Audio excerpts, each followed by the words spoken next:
بسم اللہ الرحمن الرحیم۔ ناظرین، یہ ویڈیو صبر اور شکر کا جذبہ پیدا کرنے کے لیے بنائی جا رہی ہے۔ جو شخص اللہ پاک کے بہت ہی پیارے نام یا واحدوں کا کثرت کے ساتھ روزانہ ذکر کرے گا، اس کے دل سے دنیا کی محبت نکل جاتی ہے اور اس کا ایمان خدائے واحد پر مستحکم ہو جاتا ہے۔ ایسے شخص میں سب سے بڑھ کر یہ خوبی پیدا ہو جاتی ہے کہ وہ خدا کے سوا کسی کو اپنا دوست اور مہربان نہیں سمجھتا۔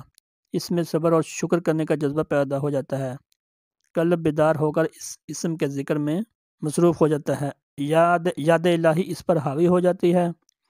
کوئی بھی دکھ، تکلیف، رنج یا مصیبت اسے محسوس نہیں ہوتی۔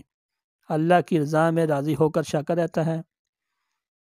حضور میرا محی الدین شیخ عبدالقادر جیلانی رضی اللہ تعالیٰ عنہ درس دے رہے تھے کہ ایک شخص نے آ کر انہیں بتلایا کہ وہ جہاز جو آپ کا سامان لے کر آ رہا تھا ڈوب گیا ہے۔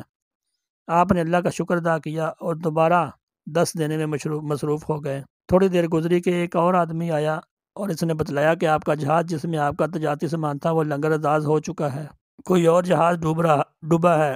آپ نے پھر اونچی آواز میں اللہ کا شکر ادا کیا اور دوبارہ دست دینے لگ گئے۔ اتنے میں ایک شخص نے اٹھ کر آپ سے سوال کیا کہ جناب، جہاز کے لنگر انداز ہونے کی خبر پر تو اللہ کا شکر ادا کرنا سمجھ میں آتا ہے، لیکن جہاز کے ڈوب جانے پر شکر ادا کرنا سمجھ نہیں آیا۔ آپ نے ارشاد فرمایا کہ میں نہ تو جہاز ڈوبنے پر اور نہ ہی اس کے لنگر انداز ہونے پر اللہ کا شکر ادا کر رہا ہوں، بلکہ میرے شکر کا عالم یہ ہے کہ جب میں نے یہ خبر سنی کہ جہاز ڈوب گیا ہے تو میں نے اپنے قلب کی طرف دیکھا کہ کہیں اس کو دنج تو نہیں ہوا۔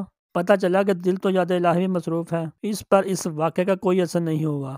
اور پھر جب جہاز کے بچ جانے کی اطلاع آئی تو میں نے دل کی طرف دیکھا کہ کہیں اسے خوشی تو نہیں ہوئی، تو مجھے معلوم ہوا کہ دل تو بدستور یاد الہی میں مصروف ہے، اسے خوشی نہیں ہوئی۔ دل کی اس کیفیت پر میں نے اللہ تعالیٰ کا شکر ادا کیا ہے کہ اس نے میرے دل کو اپنے سوا ہر چیز سے بے نیاز کر رکھا ہے۔ یہ وہ کیفیت ہے جو صرف ان لوگوں کے دلوں میں پیدا ہوتی ہے جنہوں نے اللہ تعالیٰ کو راضی کیا ہوا ہے، جو اللہ تعالیٰ کی بندگی میں دنیا سے بے نیاز ہو جاتے ہیں، نہ نفع کی خوشی نہ نقصان کا غم۔